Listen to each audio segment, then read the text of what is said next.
gently. I would think that the people they would call initially for a mild episode would be the farrier. In a lot of cases, absolutely, the horse might not be exactly right, you know, a little off maybe on a turn, or not really good, say, in the trot, and they'll call the farrier to come and see, you know, if there's something going on with a shoeing issue.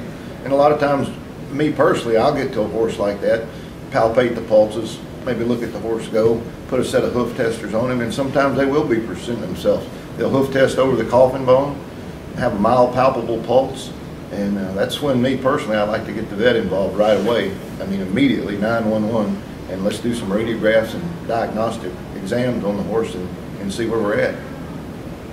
Sometimes too, I've seen some horses that over several shoeing, a period of time, let's say, they'll lose sole depth. Absolutely. And they may have a laminitic episode associated with maybe within a reasonably short period of time after a more recent shoeing.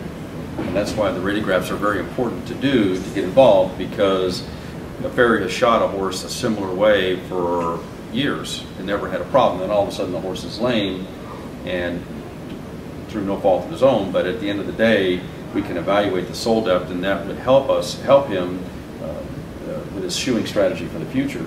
If he understands what's going on within the hoof capsule, he may not realize that he's losing sole depth in this case. Absolutely. I'll see horses like that sometimes that I've shot in my practice, you know, for a long time, and all of a sudden you'll come and go to reshoe the horse and you'll have just a little hemorrhage line in the lamina, or maybe the lamina is a little stretched or irregular looking, and a lot of times that's a real heads up. You know, that you need to come back and take a set of radiographs and see where you're at, even though you think everything looks normal. A lot of times it's not. Particularly if you're coming into a new account and you're looking at a horse for the first time, I would absolutely recommend a baseline set of radiographs.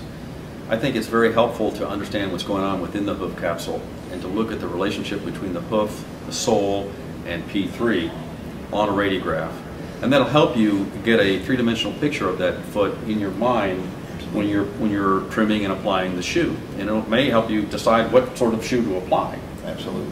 So I do recommend that. And what we like to do is you do an initial set of radiographs, evaluate the films with the farrier, see what kind of sole depth you have, what kind of lever arm, or if you don't have, what your mechanics look like. Decide on a shoeing prescription or whatever we're going to, whatever kind of shoe or device we're going to put on the foot. Apply that device or shoe, and then re-radiograph the horse and check our work. Exactly. See if we've achieved what we've set out to do.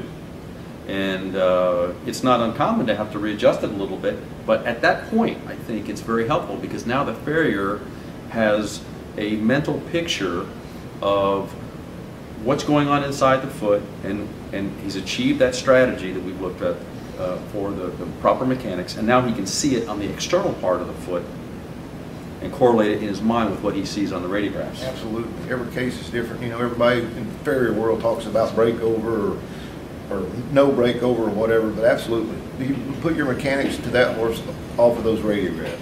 And as far as baseline films, if you've got the clientele that can afford it, minimum radiograph those horses once a year. The horses that I, the high-end sport horses that I work on, they absolutely get radiographed once, and a lot of them twice a year, even if they're going sound and winning. Well, from a veterinary perspective, I think the farrier could be our first line of defense, if you will, or certainly he's the person that may be called initially to look at a horse in its earliest stages of the development of laminitis.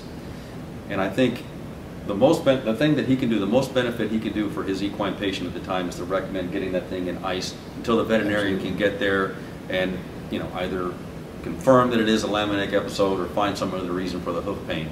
But there is no downside to icing the foot, and I think we've seen over the years that that is the #1 thing that we can do, not only as veterinarians but as farriers and owners in the acute stage of the laminitic process, to maximize the potential for a successful outcome. We don't know how much damage has been done, but if you want to give your horse the best chance for a complete recovery, I think icing that horse immediately is the way to go.